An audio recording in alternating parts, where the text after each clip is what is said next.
Hey there, Kenneth French of Vast Voice, telling business secrets to entrepreneurs. We're very, very happy you stopped by. Either you're going to watch this or listen to this because you want to take your business to the next level. You're probably an entrepreneur who's either just starting out or you've been around for quite a while and you want to take your business to the next level. You're probably a real estate investor, maybe even a real estate agent, maybe a professional or of some sort, professional advisor of some sort. And well, you are stopping by because you need some valuable advice from one of the top industry leaders there is. Anyway, thank you very much. Once again, Kenneth French, Vast Voice, telling business secrets to entrepreneurs. Really glad you stopped by. Other than Mr. AI, Michael Albada. What's going on, Michael? Hey, it's great to be here. Thanks so much for having me on the podcast. Big deal. You know why? Because this is your first ever podcast, and man, you are going to go up from here. How does that sound? I'm excited about that. I haven't been on one before because what you have to say is unbelievable. People don't know. People haven't really caught on to AI. I don't think really to the extent they will down the road. And you and AI and security, it's a big deal. And so this is going to be a half an hour that's going to be action packed. Thanks again for being here. No, it's an absolute pleasure to be here. I haven't really prepped you really. So I'm going to ask some hard questions, and I know you can think on your feet. You and I won't know each other well enough that I know you can think on your feet. All right. So why AI and why security? What's your reason? So looking way back, I really think that all of the biggest advancements in the quality of life in humanity comes from improvements in productivity. Fundamentally, that's what it's about. And we have just been through such an incredible era of technical transformation over the last 50, 100 years. We tend to take it for granted, but the pace of innovation is only accelerating. And AI in particular, I came to focus on this because I just think it's the most fascinating topic on the face of the earth right now.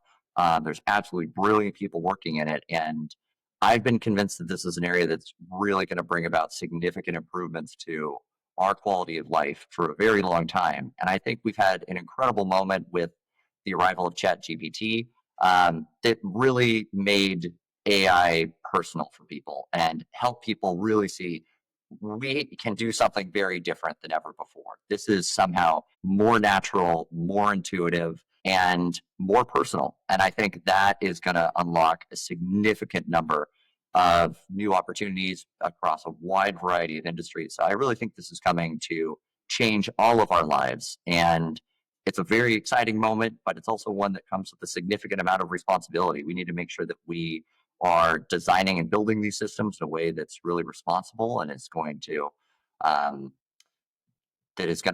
benefit the majority of humanity. And I think a key part of that is safety and cybersecurity. So cybersecurity is an area that had been interested into me. I studied it back in grad school. And when I had the opportunity to come and work and apply my experience in machine learning and AI to cybersecurity, specifically at Microsoft, it was a really exciting opportunity. I know that we're only going to be able to build these tools if we're going to be able to build and maintain the trust of the public and the trust of our customers and our friends and family to be able to realize the opportunity and gains from these innovations. And so I just think it's an absolutely critical area.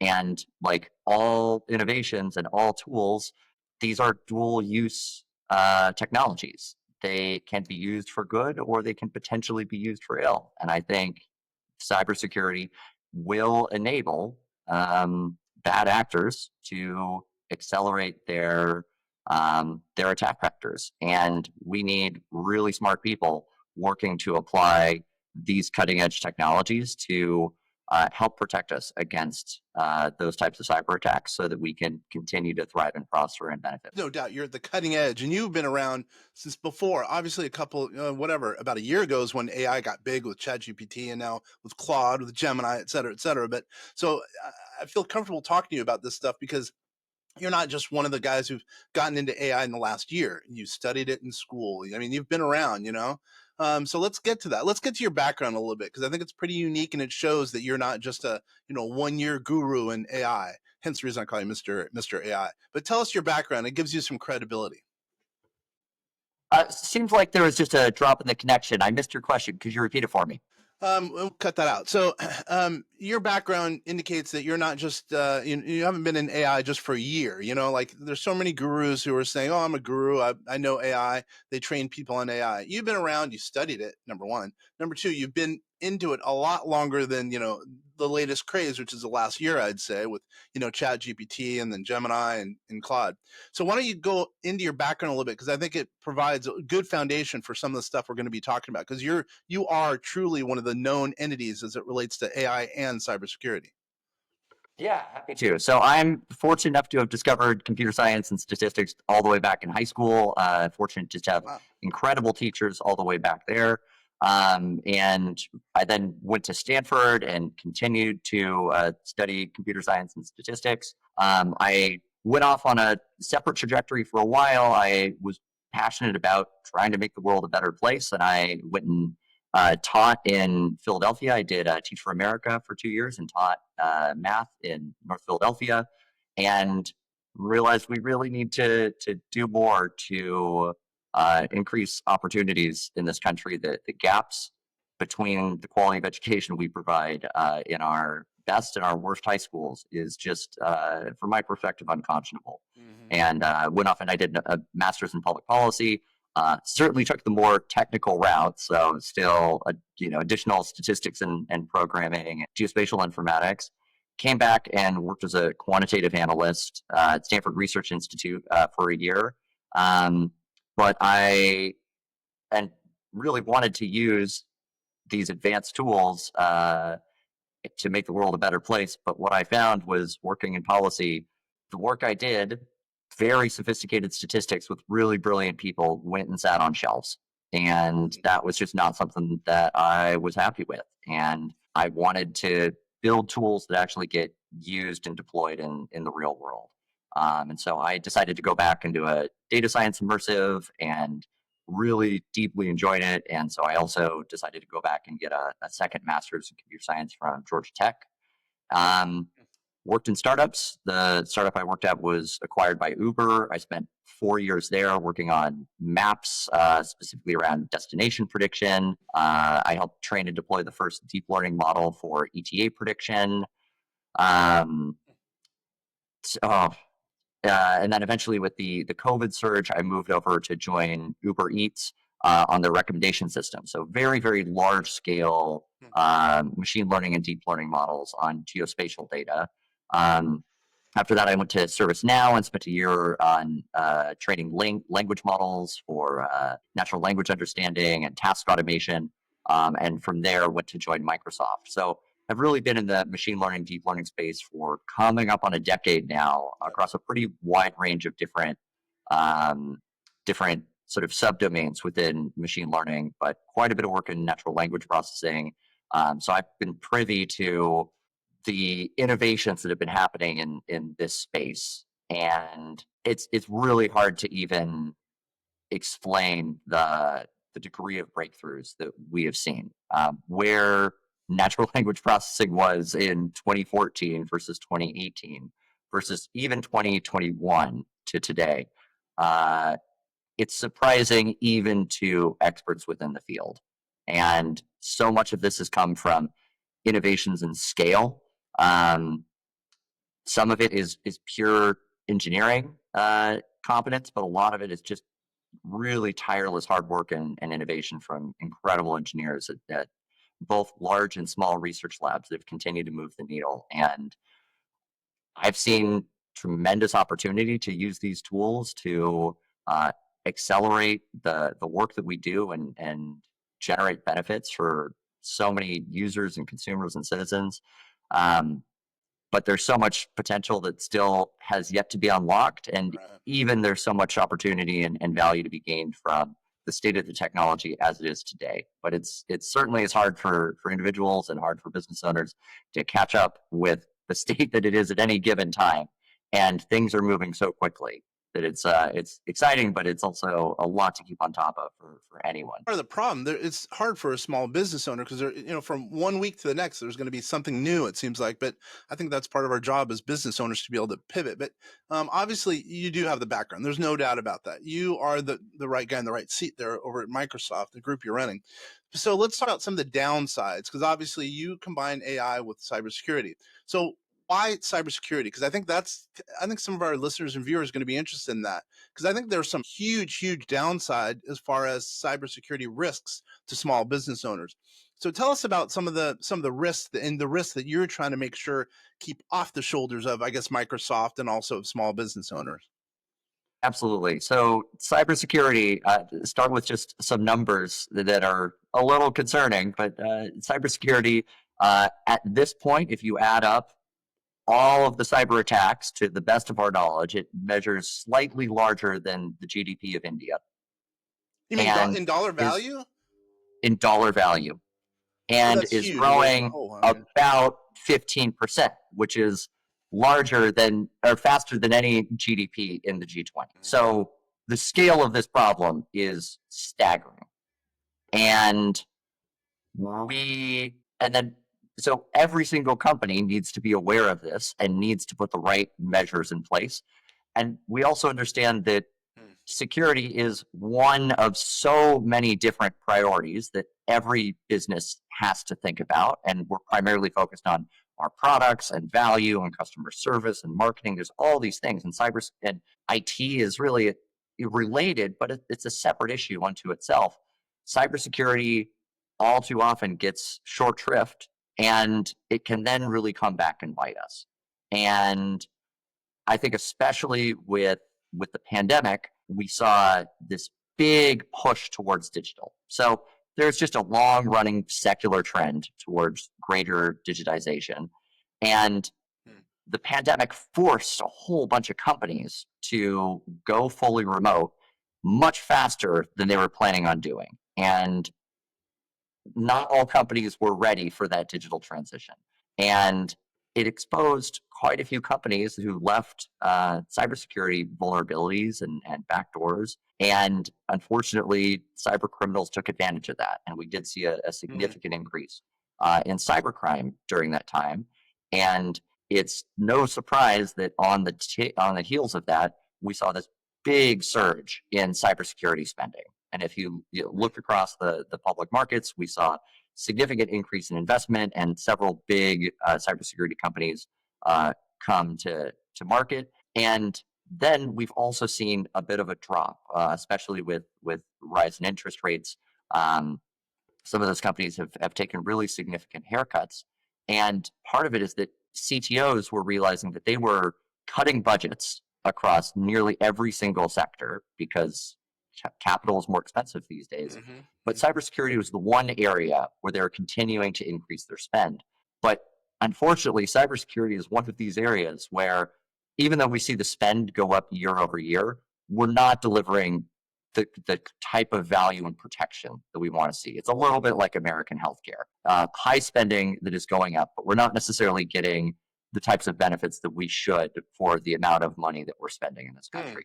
And so from my perspective, looking at cybersecurity, we need to find ways to be smarter, to be more agile, to make it easier for companies, to enable them to scale, to be able to better protect any size of company with fewer people, to be more efficient.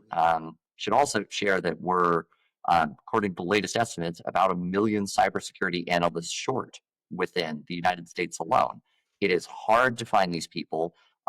These can be challenging jobs, and very often they're overwhelmed by the volume of issues that they need to look into. So what we're really trying to do is up level and empower them, make their lives easier, allow them to focus on the most relevant, most urgent, most important, and just make their jobs easier. So I think we're a very long ways away from automation within cybersecurity. I think we're very far away from any risk of displacing cybersecurity analysts. What we're really trying to do is make their jobs easier, help them be better, but also enable companies to scale more effectively with the talent that they have. With AI, it's great. Obviously, AI is great. I mean, we've been proponents for AI since really 2018. Really, we started researching in 2010. But what I would say is, I think there's so much good that can come out of AI. But at the same time, because all the good, let's say the good guys are coming out with cool AI,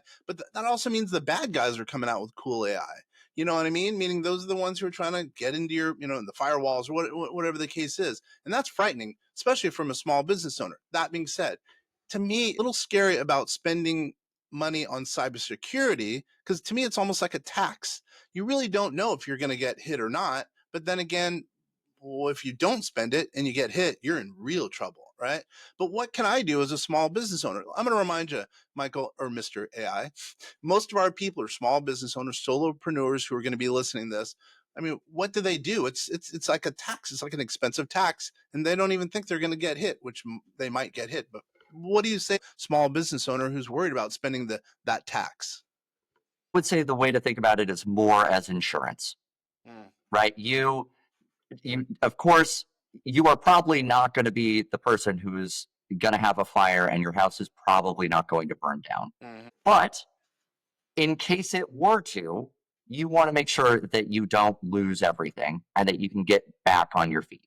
And so sure, you can self-insure, but it's a riskier choice to do. But cybersecurity, it's a collective effort. It's a team battle.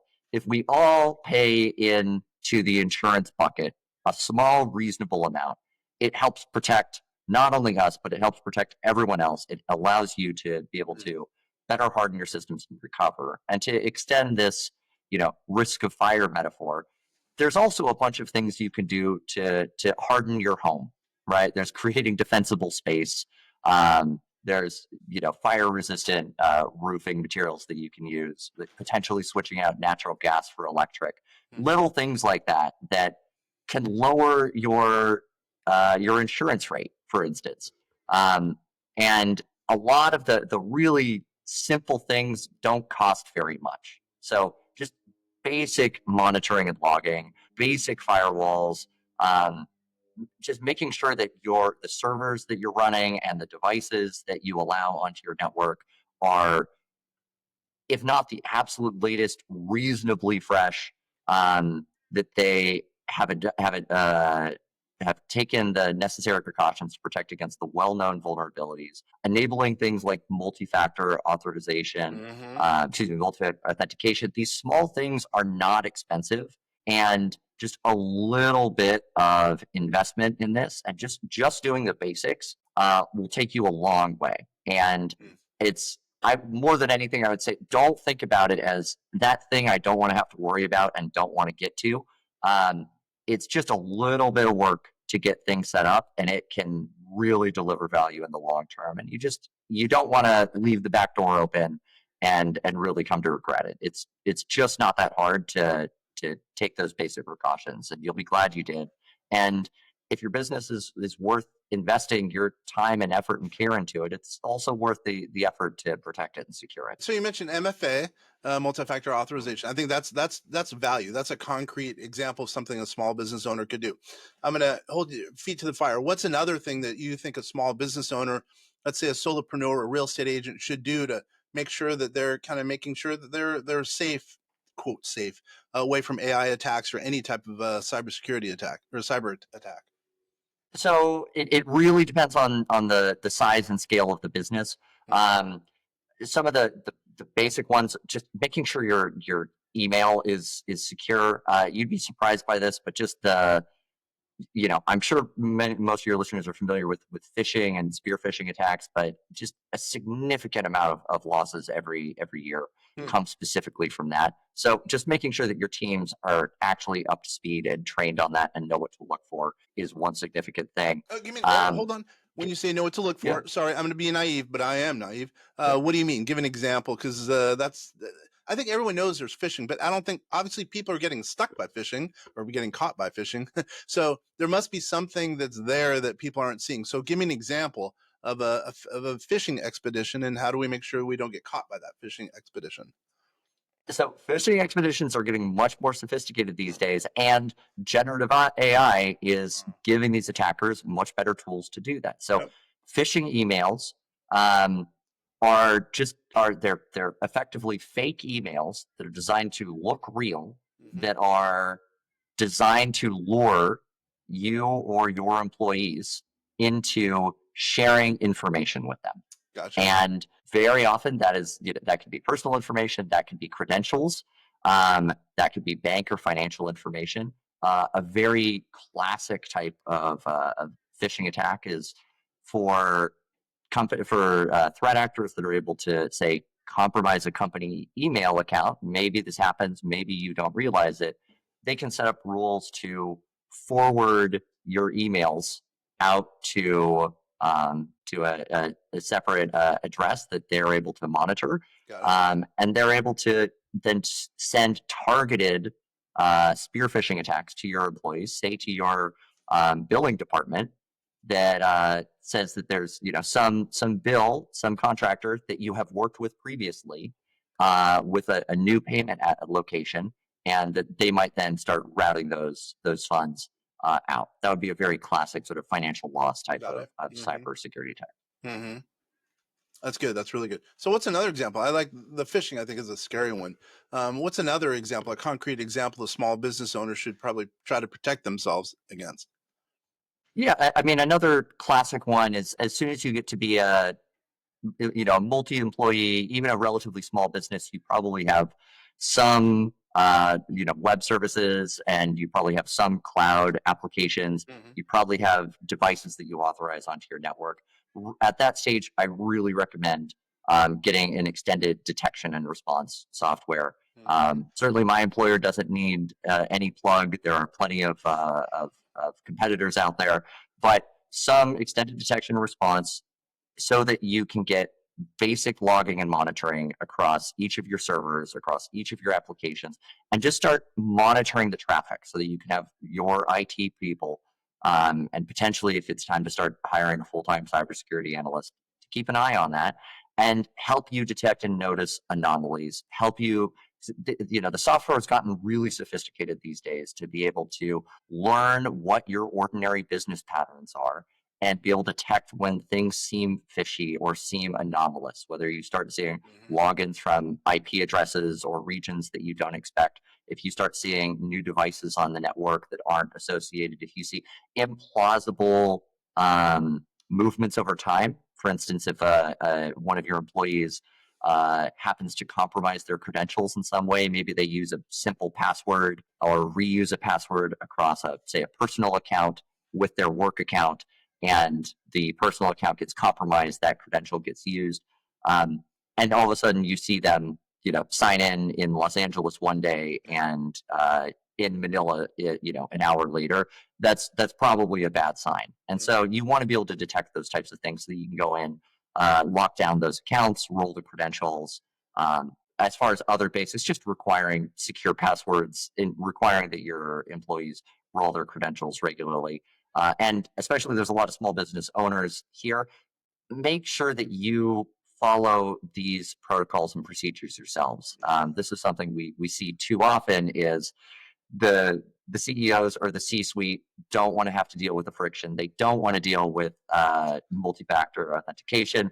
They don't want to deal with the credential roles. And you'd be surprised how often it is the C-suite that ends up being a point of failure when it comes to cybersecurity. So just doing the basics, having good passwords, rotating them, having multi-factor authentication, making sure that your software is up to date.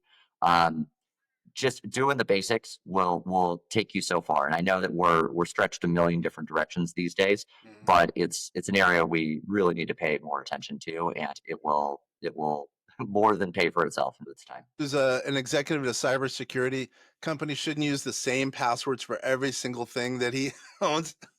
I do have a friend. I am saying that would be a good idea. I have a friend who does that. He's a big time executive. But anyway, I digress. So, all right, let's kind of change gears a little bit. Talking about artificial intelligence, large language models. That would be, let's say, Claude, Anthropic, or Chat GPT with OpenAI. Now, especially with you in cybersecurity. So some people, some of even our clients are worried about using chat as an example, or worried about using Claude or Gemini because they're worried about some of their information going out on being lost. Being lost to a big company, that being OpenAI, and they're worried about the transfer of data and them potentially getting losing that data, or somehow it getting attacked, or who knows what's going to happen with OpenAI as an example. So what are your thoughts there? Because I mean that might be a legitimate question to come into focus. It's a fantastic question, and these tools are incredibly helpful and useful across such a wide range of tasks. But in the world that we live in, most things do get logged, and I think you need to really take a close look at the terms and conditions. But certainly how I approach these things is I assume that things are being logged and recorded unless I have strong evidence to the contrary. And so, yeah, I certainly understand for a small business owner, be cautious around the types of policies that you put in place. Also understand your employees want to be more efficient and productive. They may well be going around and using these tools. And so it really is wise to put together an AI strategy for your company and be clear with your employees about what they can and can't and shouldn't use AI for. But it's also because these productivity tools are so helpful, it's probably worth you investing in your own company-centric AI. And there are plenty of services that enable you to run your own models that you host, and you can control the logs. Or if you want to just have, a self-hosted model and you just want to dump the logs, you don't want information stored from your employees processing over your information, you can do that. And so I would just say pay close attention to it. And if you don't have a policy in place, you may want to assume that your employees might use might use large language models, might use AI to accelerate what they're doing, and there's a risk that they will use information that you would not want logged to get logged to one of these hosting services. But plenty of companies do offer more secure versions of that, but it's worth looking into the details. The other thing that's worth keeping in mind is we're also seeing a big series of advancements in small language models. Yeah. So the advancements at the headline have been led by these enormous models, 500, 700 billion, trillion parameter models trained on the entire internet, just enormous amounts of computation and data that go through this, and that are also very expensive to serve. These are what we call the frontier models. And they really are consistently pushing the bleeding edge of what is possible.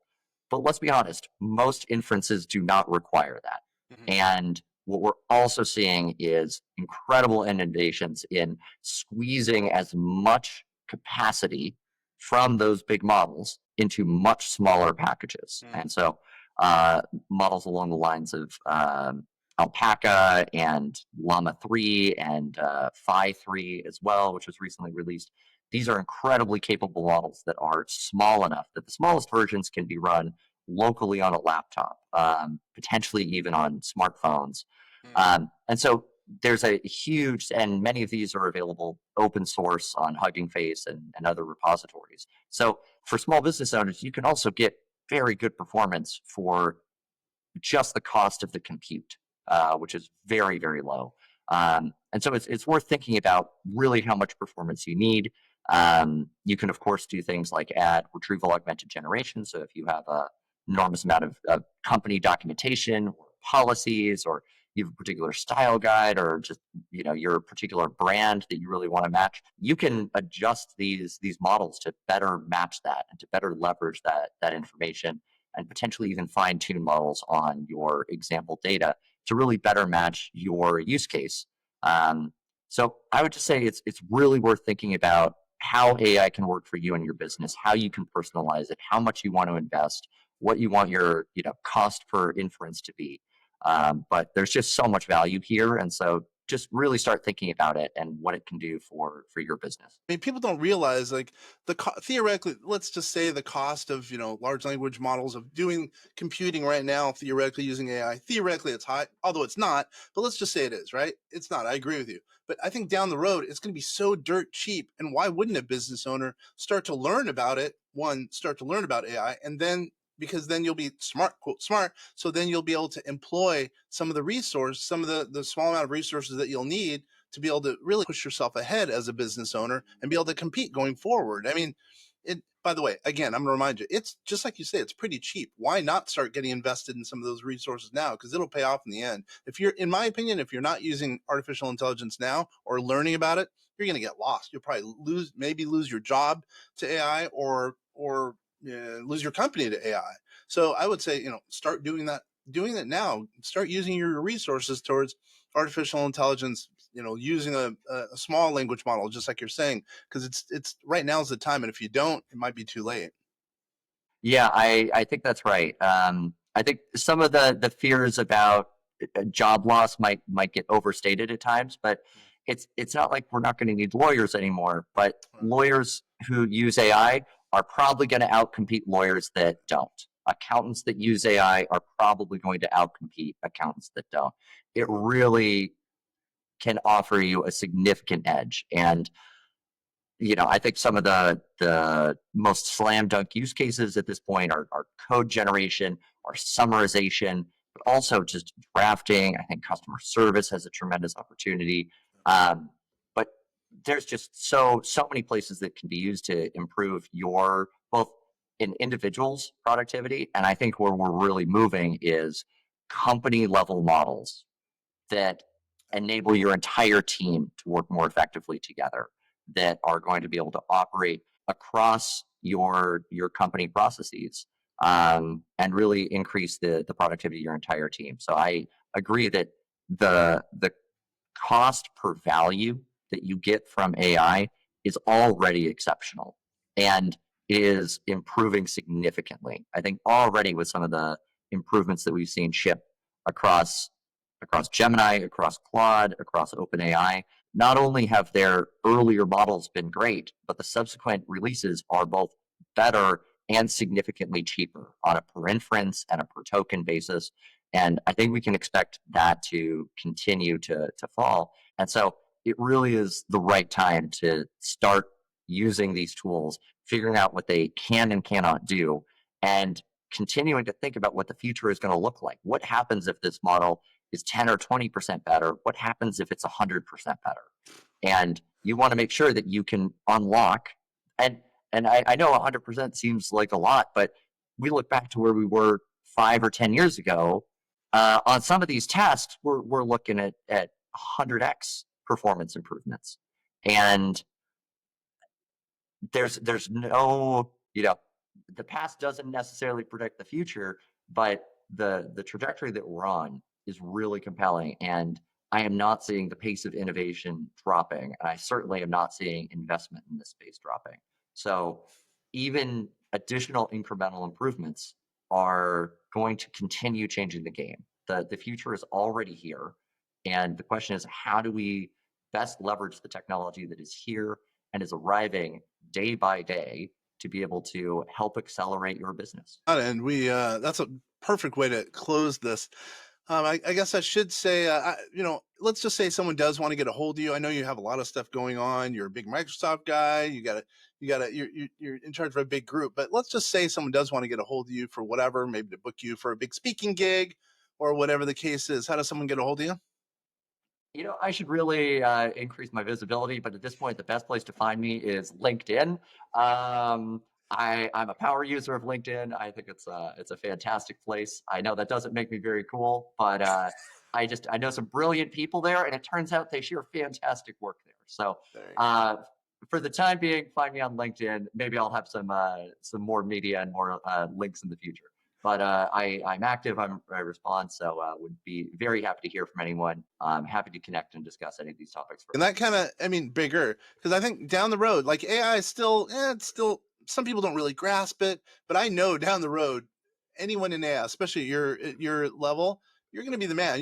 People are going to be wanting to reach out to you. Because you're going to be in demand because there's going to be ways that you're going to be able to add value to companies, small companies, big companies, cybersecurity, especially when we kind of move into quantum computing. You're going to be the man. You are the man, but you're going to be even more the man. How does that sound there, Michael? Hey, don't be too generous here. There's so much opportunity here, and it's such an amazing time to be alive. And also, as the tooling keeps getting better, it's easier and easier to unlock this. But I also understand the gap between where the software and the AI and the tools are, and how you plug it into your business and your life, and how you deliver value from it. It still remains daunting and challenging. And I know there's some great people who are helping to close that gap. I hope to find ways to make it easier for individuals to extract value and make their lives easier and help their businesses thrive. I'm So sure it's really been a pleasure. Hold on. You probably heard me when I say, I think maybe this is overspoken, but I'll say that. I think every business owner now, if they want to truly get ahead and use AI and get ahead in their business or their career, they should spend, I know this is over, maybe a little bit of stretch, but I'll say it. I think they should spend an hour a day using AI, because I think that's an investment. That's going to come back way more than that 1 hour actually of spend, number one. Then number two, I think they should sponsor meetups. I don't care if you're an accountant, a real estate agent, or computer engineer, whatever the case is. They should do meetups and get other people who are interested in that common theme, that being AI, and with you, I will say, cybersecurity. And then three, go to a national meeting of some sort, to AI4 or AI5 or whatever the case will be down the road. So you're rubbing shoulders with people who are interested in that topic, that being AI. And then who knows, maybe you're going to be asked to speak at one of those conferences, because you're spending 5 hours a day, you're spending 1 day a month doing a meetup. I think doing an investment in AI, I think it'll come back numerous fold. I really believe that. I couldn't agree more. And what I would also say is, think about how AI can already make your life easier. I think even as someone who works in this field every day, every now and again, I will find some new task that I like, wait a second, could AI help me with this? And I will be surprised by just how much it does that. And that is just pure time savings to me. Yeah. Like, so much of it is just having this thought of, it's just sort of a metacognitive step of, how am I spending my time? And is any of this repeatable? Is it automatable? Is this something that AI could give me a bad, rough draft for? Yep. And I can't even tell you how much time that has already saved me. So I really, to all of your listeners out there, this is not an extra hour that you need to carve out of a busy day. What Kenner's suggesting here is an hour of savings. Exactly. It is about saving you time. It is not about something else to sink your time into. Yep. And you got to remember that these things compound as well. Right. That now you've saved time on this, it will help you find that next harder thing that AI might also help you benefit from, that will help you unlock that next harder thing that you can also benefit from. And so this is something that I share with my friends who work in other industries. And I know they have certainly benefited from that suggestion. So really, really encourage folks to think about how it can already make your life easier. Preaching the choir. You and I obviously have thoughts that are aligned. So, wow, this has been a huge, 30-something minutes. I really appreciate this. And I'm really hoping our listeners and viewers really decide to really employ some of these things we've talked about, because it'll add value to their business or maybe even their careers or whatever the case is. And I appreciate you spending time here, because it's been really fun for me. And I can tell that some listeners and viewers out there are going to be pretty happy about this. No, these are topics I'm very passionate about, so very happy to discuss it. It's been a pleasure being here on the podcast with you. Thank you so much for having me. This is Kenner French, Vast Voice, telling business secrets to entrepreneurs. Please go ahead and, if you have any feedback, any questions, or what have you, go ahead and email us at info@vastsolutionsgroup.com. Again, info@vastsolutionsgroup.com. It's totally been a pleasure. By the way, if you need anything, go ahead and stop by our website at vastsolutionsgroup.com as well. Thank you, everybody.